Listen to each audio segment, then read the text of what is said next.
Let's check out this HD digital video camcorder.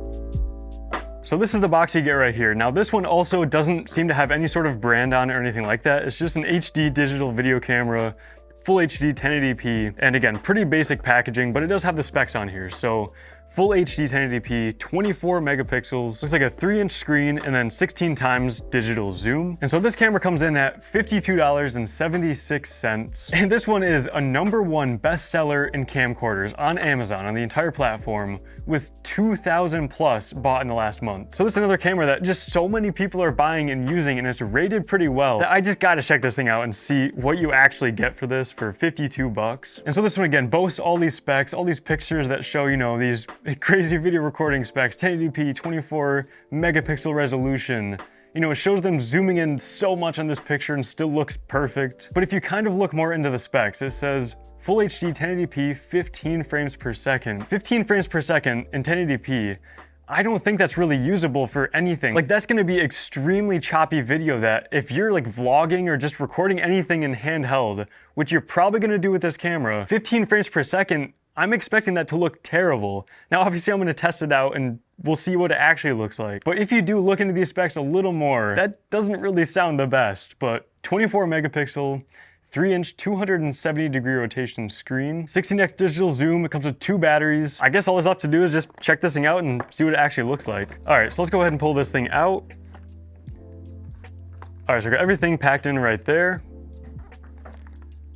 All right, looks like a video output cable right here. USB-C cable for charging. It's nice to see that all these have USB-C on them. I guess nowadays USB-C is kind of just the standard for everything, but you know, usually when I get really low-end electronic devices, they still have micro USBs, which definitely way worse than USB-C. Looks like a charging brick in here as well. And then this is one of the batteries. So these are honestly pretty decent sized batteries, at least compared to the other cameras we've looked at. 2 batteries as well. We've got a little microfiber in here as a bonus. The camera itself is in this padded soft case. Actually, that feels pretty decent. And of course, just the user manual right here, which we won't be needing that. There we go, there's the camera right there. But look at that. So HD right on the side there. So it's just HD, up to 10 times more steady. 10 times more steady than what? Who knows, but it's up to 10 times more steady. Looks like there is a light right here, which is kind of neat. And yeah, it's an f3.2 supposedly, and then 7.36 millimeters. Again, the sensor on this is probably way smaller than even like a cell phone sensor is. So there's really only one way to find out what the quality is actually like. Screen opens up and yeah, it actually does turn, so that's not bad at all. So you can do vlogging, selfie style stuff. You can angle it up here for low angle stuff, which I really like to see that. And then of course, just the normal angle. All right, let's slide the battery in. Okay, it just powers right up, it looks like. And that, let's see if you can see that. There's 2 lines going right across the screen. Those look like the screen is damaged or not functional. All right, so let's flip it up there. Let's see if the zoom works at all. Yeah, it looks like the zoom rocker works. But definitely those lines on the screen, I'm guessing I just have a faulty unit. That's probably not gonna show up in all these. I'm sure it won't at least. So it looks like I just have kind of a faulty unit. Also looks like it has a hot shoe right there with a little cover on it. All right, then it looks like we have this cover right here, which has a microphone input and then a USB-C. So at least I think that's a microphone input, which a microphone input and a hot shoe on top to mount your microphone is honestly pretty cool to see. So like I could put the microphone I'm using right now on this camera and hypothetically get really good quality audio. You know, obviously the video is, well, we're about to find out at least, but we could get good audio out of this potentially. All right, I'm gonna grab my micro SD card, try to vlog with this for a second, see what the quality is like, see what the stabilization looks like, and then set it right up with this camera and do a comparison to see what it looks like compared to my Sony a7S III. All right, here we go. 16 gigabyte micro SD card. Let's see, I actually gotta find out where, oh, there we go. All right, SD card slot is on the bottom. And there is a door to open it up, so it is covered. Oh, okay, this one actually has full-size SD cards. Let me grab a full-size SD card and we'll try this again. Here we go, all right. A SanDisk Extreme 16 gigabyte SD card. Slap this thing in there. All right, we'll do auto video mode. We'll do full HD.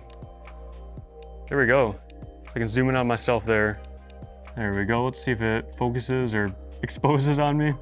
Well, maybe not. All right, there's that. Let's go ahead and zoom all the way out. Let's go to selfie mode.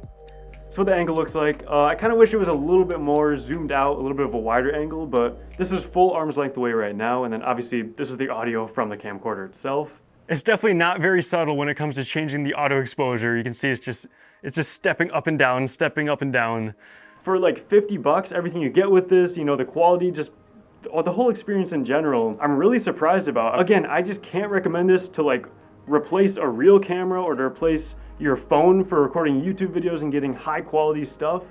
But if this is what you're looking for, just, you know, a fun camera that you don't have to worry about, that you can just kind of toss around, bring with you, just to get fun videos and photos, this seems pretty decent. All right, I'm gonna set it up in my normal setup here and kind of just see what it looks like compared to my Sony a7S III. All right, there we go. The framing isn't perfect, but you can kind of see what these look like side by side. So this is 1080p auto white balance. This is just whatever the standard microphone setting is. Hopefully the microphone's on and hopefully you can hear me all right. I'm guessing the quality isn't gonna be the best, but there is 2 microphones on the front there. So they are directed at me if you're, you know, doing something like this or vlogging. But let me know in the comments if you think this is worth the $50-ish price point and what you would use this camera for. Again, I just can't recommend this for like a replacement to a cell phone or something like that, or like a vlogging camera, you know, to try to get the best quality photos and videos you can. But just as a fun, like almost disposable style camera, it seems pretty decent, to be honest.